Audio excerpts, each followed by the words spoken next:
Deus é fiel. Deus é fiel. A gente fala Deus é fiel como se fosse um cumprimento. Mas é a coisa mais pesada e mais bonita que existe.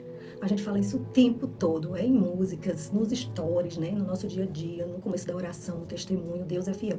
3 palavras rápidas e quase que automáticas. E eu não estou dizendo que a gente fala sem crer, não é isso. Mas eu quero te convidar hoje a parar, de verdade, e sentir o peso do que essas 3 palavras carregam. Porque eu acho que a gente subestima isso. Fidelidade não é uma característica simpática de Deus, é a sua natureza mais profunda. Tem uma diferença enorme entre alguém que age com fidelidade e alguém que é fiel. Quem age com fidelidade hoje, pode em algum dia, amanhã, num dia ruim, agir diferente. Mas quem é fiel não consegue ser outra coisa. Faz parte do que ele é, da natureza dele. E a Bíblia não diz que Deus tem fidelidade. Diz que ele é fiel. É constitutivo. É impossível separar Deus na sua fidelidade, assim como é impossível separar o fogo do calor.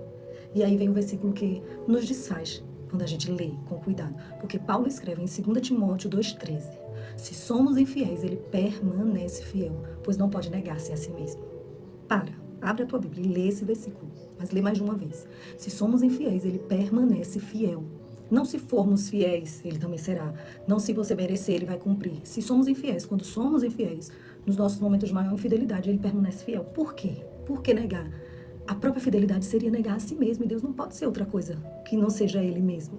Isso significa que a fidelidade de Deus não depende de você, não depende da sua constância na oração, não depende de quantas vezes você leu a sua Bíblia essa semana, não depende de você ter errado ou acertado, não depende da sua fase, se está forte na fé, ou se está mal, se está longe, seca, sem sentir nada. A fidelidade de Deus não oscila, conforme o seu desempenho espiritual. Ele é firme porque Ele é firme. Tem um texto em Lamentações que me parte o coração de um jeito diferente, né? Jeremias estava no meio de uma destruição completa. Jerusalém havia caído, o templo havia sido queimado, o povo havia sido levado cativo. Era o pior momento da história de Israel. E no meio das Lamentações, que é um livro cheio de choro, de dor, o nome já diz, Jeremias escreve assim: as misericórdias do Senhor não têm fim, e as suas misericórdias não se esgotam, renovam-se a cada manhã. Grande é a tua fidelidade. Lamentações 3, 22 a 23. No meio das ruínas, com tudo destruído ao redor, ele não escreveu isso de um lugar confortável, não. Ele escreveu olhando para as cinzas e disse: grande é a tua fidelidade, porque a fidelidade de Deus não depende das circunstâncias estarem bem. Ela se renova toda manhã, independente do que a manhã anterior trouxe. Eu não sei o que você está passando. De verdade, eu não sei. Eu não sei o que você pediu a Deus em oração e não recebeu. Eu não sei quanto tempo você está esperando alguma coisa e essa coisa não chega. Eu não sei o quanto você já chorou sozinha no seu quarto sem contar para ninguém. O que foi que Deus prometeu a você e ainda não cumpriu. Eu não sei quantas vezes você duvidou. Às vezes que você se afastou, que você falou que ia confiar e não conseguiu. Eu não sei. Mas de uma coisa eu sei. Se Ele prometeu, e Ele prometeu, então a promessa está de pé. Não porque você foi fiel a ela, mas porque Ele é fiel a si mesmo. Tem um nome que Deus usa para si mesmo que carrega tudo isso. No hebraico, emuná.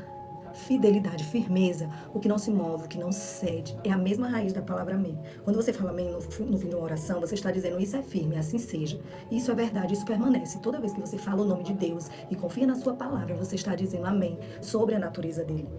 Ele é o amém vivo. O que foi dito não volta atrás. Talvez a promessa que você está esperando pareça velha demais. Talvez você já tenha esperado tanto que começou a achar que era uma ilusão sua. Talvez você tenha até errado no meio do caminho e agora acha que a promessa foi cancelada por causa de uma falha sua.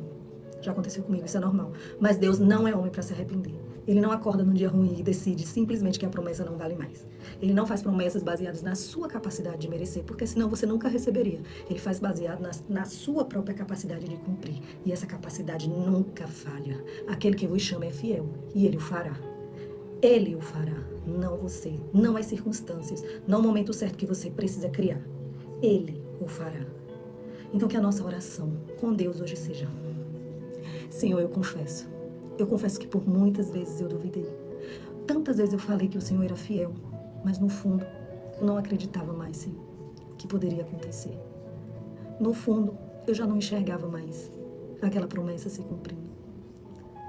E eu quero te pedir perdão por todos os momentos em que eu duvidei da tua fidelidade e que da minha boca saiu Deus é fiel de forma automática, sem sentir o peso e sem sentir a glória que aquilo traria para a minha vida.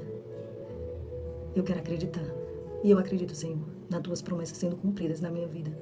Porque grande é a tua fidelidade. Porque o Senhor é fiel. E eu creio em ti. Em nome de Jesus. Pode marcar como certo. Não porque você é fiel o suficiente para receber, mas porque Ele é fiel demais para voltar atrás. Você vai receber aquilo que Ele prometeu. Amém? Deus abençoe o seu dia. Fica com Deus. Em nome de Jesus.